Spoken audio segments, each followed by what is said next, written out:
And welcome to the dceu Extra as I read an article with James Gunn talking about the Suicide Squad and how it connects to David Ayer's original movie. He also compliments David's casting. We're going to read that interview very shortly. Now, this is Empire, so I can't read the whole interview because that's for people who buy the magazine and subscribe to it, but we will read as much that's in this article. I shall also show you a couple of images from James Gunn's The Suicide Squad and a couple of images from Matt Reeves' The Batman as well. So shall we go? The Suicide Squad, James Gunn, on how it relates to David Ayer's film and why it's different from Guardians exclusive images. Right, I don't think the Guardians bit is in this, but this is the dceu Extra, so it doesn't matter. By Ben Travis. Back in 2016, the original DC Extended Universe followed up Superheroes Jamboree, Batman vs. Superman, Dawn of Justice, with supervillain or anti-hero at best team-up movie David Ayer's Suicide Squad, uniting a gang of misanthropic oddballs on a quest that they weren't all supposed to survive. But while the film bagged nearly $750 million at the worldwide box office, it didn't set the world alight for critics and was considered a disappointment among many fans. Fast forward half a decade later, and the bad guys on a suicide mission comic book project is getting a brand new lease on life in Suicide Squad. Not quite a sequel, not quite a reboot from Guardians of the Galaxy filmmaker James Gunn. But it's not necessarily a continuation of Ayer's film, not exactly a reboot either. There are several returning characters, including Margot Robbie's Harley Quinn, Joel Kinnaman's Rick Flag, Viola Davis's Amanda Waller, and Jay Courtney's Captain Boomerang. What exactly is the Suicide Squad? It's its own thing, Gunn tells Empire in a major world exclusive interview. It does not contradict the first movie. I don't think it might in some small ways. I don't know. Oh, come on, James, you know. You just don't want to tell us. Could be some controversy there when we finally see this movie. I'm looking to see a test screening in the next month or so. We'll see what happens there. I shall keep you updated. For all of that, Ayer's film is not considered a narrative success.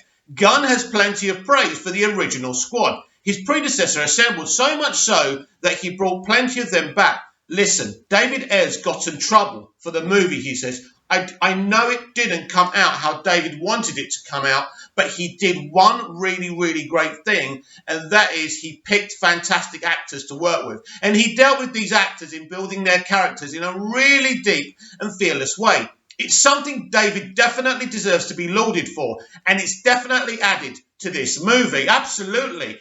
David Ayer's casting and character development in this movie is amazing. The point is we haven't seen David Ayer's Suicide Squad yet. That's a movie that was rewritten, reshot with the same actors. It was totally messed about with. Let us see David Ayer's cut of Suicide Squad. Release the Ayer cut. Right, anyway. With a host of bonkers new players this time around, just look at David Dastmalchian's Polka Dot Man or the half-human King Shark or not even half-human Weasel. There are hopes that Gunn can pull off something special with the Suicide Squad. He does, after all, have form in putting together a bunch of a-holes in tonally irreverent comic book adaptations, though his Suicide Squad is far less trustworthy than the Guardians.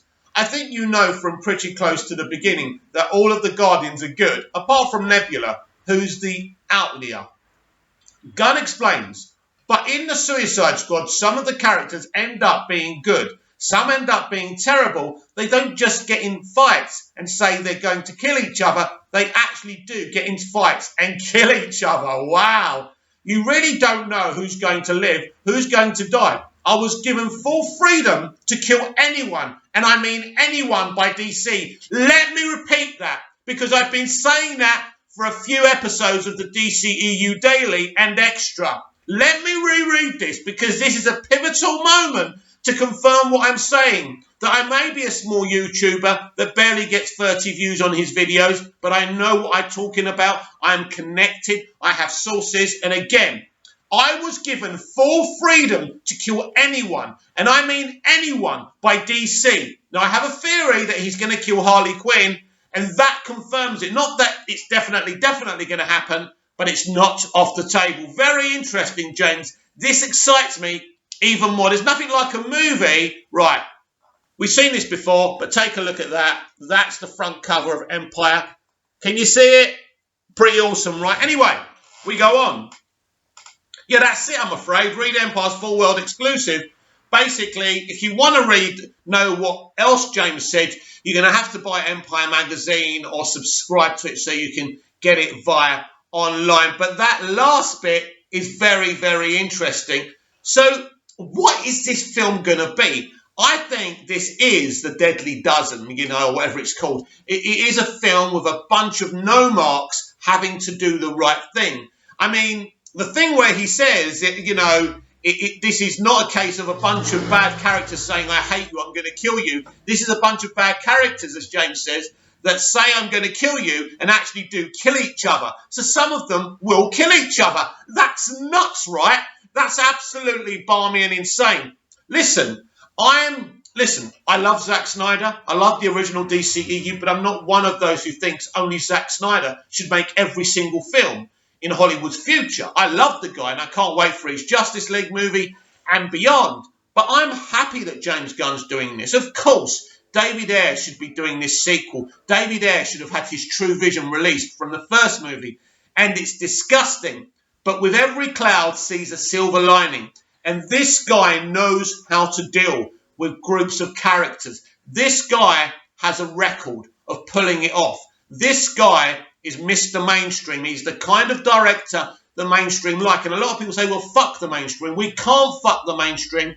If we want the DCEU to finally be successful and wipe the MCU off the map, I'm ambitious. That's my ambitions for something that I love, DC. I want us to have the most popular IP and the most popular franchise.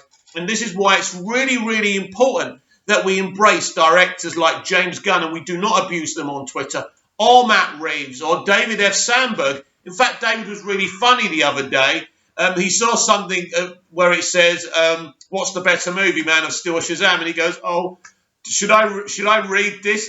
Everything he does with humour, and I love David. He did a great first Shazam movie, and he sees the humour in everything. And I like that. It's refreshing because most of these filmmakers take themselves far too seriously. You saw the argument I had with BD Wong this morning over on Twitter. But anyway, that was a really interesting read. Check out the rest of the interview on Empire. But yes, I've been excited for this movie from the very beginning. And I don't think it's going to be a dud. I think it's going to complement. Even James says this will build upon what David did. This is a continuation. This is a sequel, but it's also a self-contained movie as well. So that's James Gunn's The Suicide Squad, and I can't wait to see it. So here's a couple of pictures of James Gunn's The Suicide Squad. I think they're on the plane, on the way to the mission, I think. I can't really tell the characters, but it looks pretty cool. Then we have one more from the Suicide Squad. This one you can tell the four characters. One is Idris Elba, one is Peacemaker, the other two, is that Daniela Melchior on the left, on my left, I think. So looking pretty awesome. And now I've got some pictures of the Batman. So we'll start with my favourite one, and this is Robert Pattinson's Batman on the bike. And as you can see, there's no cape there because the cape will be CGI'd. Because at the end of the day, you don't put a fucking cape on a bike. Because first of all, the cape the wheel can suck up the cape. So there's nothing wrong with a CGI cape. You won't even notice. But this looks absolutely fantastic. I'm falling in love with this film, the idea of this film already, and I haven't even seen it. So where are we? So then we've got some stickers. What we got here? We've got some stickers here, some posters. One says Septic, one says Rotten Gotham. So that's pretty awesome as well.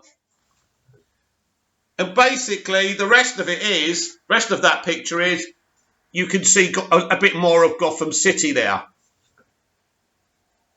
So what we got next? So next, we got this. Welcome to Gotham. Not the ordinary welcome to Gotham you'll get. That'll probably make you turn the other way, wouldn't it? And that, my friends, is all the pictures for you. Yeah. And basically, the Batman is looking really good. They've been back filming for a few weeks now. We've seen a lot of official images, which is really, really exciting. No unofficial images, really. There's been some, but mostly official from Warner Brothers. The Suicide Squad pictures look really cool. But what do you think? Are you excited for the new DCEU? The DCEU with the multiverse strategy. And one more thing before I go. I don't have a favourite Joker. I pretty much admire them all in different ways. I haven't seen Jared Leto's Joker yet. Not the full performance. I need to see the haircut for that. But I tell you what, the young man who played a young and aspiring Joker in the Gotham series, Cameron Monaghan, deserves his own limited series on HBO Max. He was amazing, and he deserves an opportunity. I can't believe Gotham is going to be the last time we ever see this guy. We need to see him. Anyway, comment on that as well. Comment down below. Like, share and subscribe. Please follow me on Twitter @MoviesTVMad. And I'll be back tomorrow with even more DCEU Daily and content. See you again soon. Gonna go off and enjoy the rest of my birthday.